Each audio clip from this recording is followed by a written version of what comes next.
Good afternoon, everyone. Okay, I think about 2 weeks ago we installed the electric fuel pump in replacement of this mechanical fuel pump that was installed over the transmission right in front.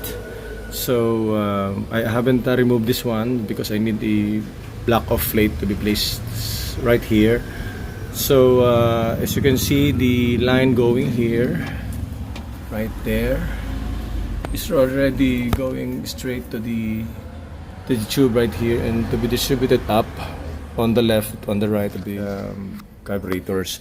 So this one is already eliminated. While I was driving this yesterday, I have noticed that there is the overflowing of gasoline on the left and on the right carburetor, which somehow affected the idling, meaning the check valve at the back on both of the carburetors are somehow malfunctioning. Most probably because of the too much pressure that's being supplied by electric fuel pump. Check valve on the left, on the side, cannot contain the gasoline that's going in the reservoir right here at the back. That's why I need to remove again this carburetor left and right. Place an additional washer so that as soon as the float is going up in the necessary reasonable amount of gasoline in the reservoir, then the float at the back will somehow float up, and then it will push up the check valve that will stop the inflow of the gasoline which is being supplied by the electric fuel pump. We will now remove the left carburetor and the right carburetors.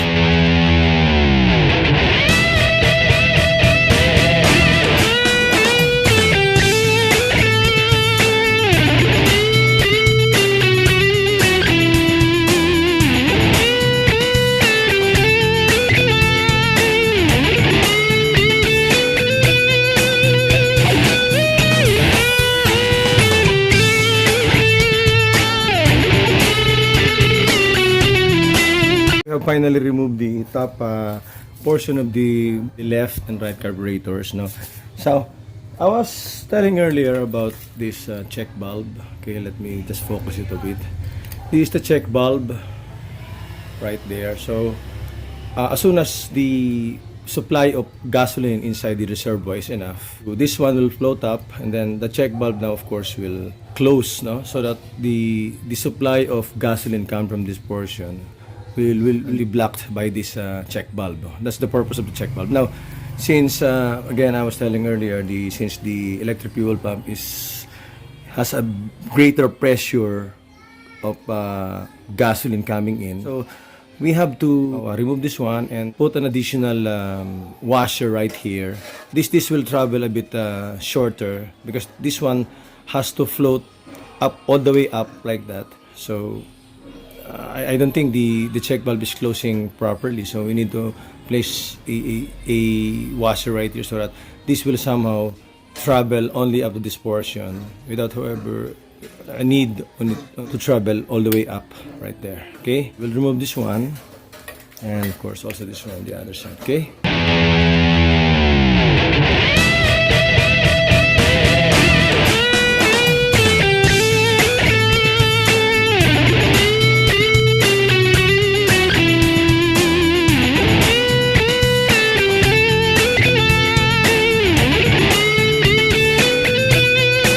These are the washers that I bought from the nearest auto supply. No? So we'll be using these two washers, okay, one for each check valve. Okay, this will be placed here, okay, like that. So I will explain to you how the check valve works. Okay, now this where the gasoline will come in, no? Coming from this and coming out of this spot on the middle. So this one, this float is pushing the valve all the way up like that as soon as the gasoline is full in the reservoir. So that's where the gasoline is being blocked off by this check valve. Okay.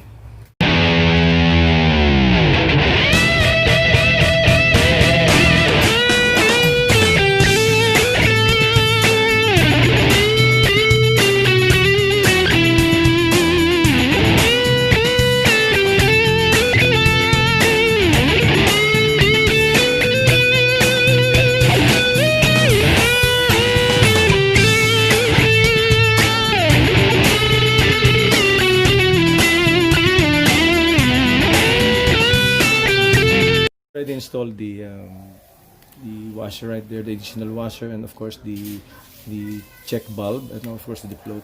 Now, as I was telling you earlier, this float originally, when there was no second washer there, this float would come up all the way up to the top like that, because of lack of washer that right there. Since there is a washer right here, additional washer, the travel of this float is somehow restricted, and it's now limited to the spot, so that as soon as the sufficient amount of gasoline is in the reservoir of the carburetor, this will be pushed up, and the travel will only be limited up to there.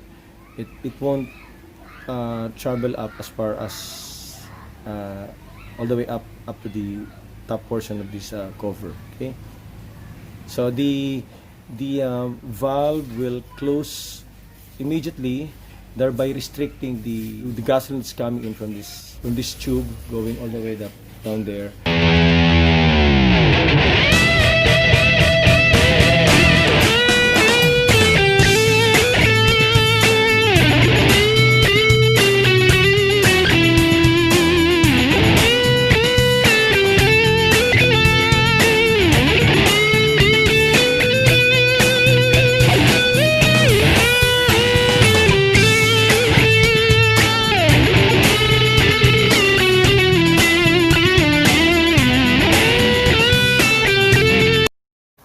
We have finally installed the top portion of the left and right carburetors now.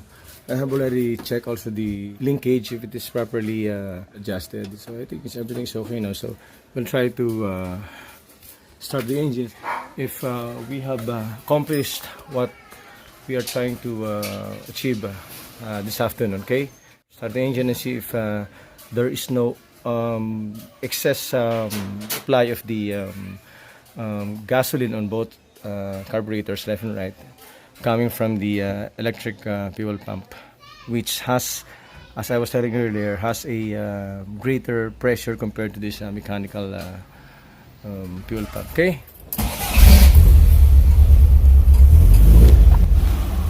So our modification of the left and right carburetors, as far as the check bulbs are concerned, is okay right now, and I think the engine is running smoothly now. As you can see, there's no overflowing of the gasoline that I experienced earlier, somehow coming from this spot, okay? And it's idling better now compared to what I was experiencing the other day and just this morning when I drove this car. Okay.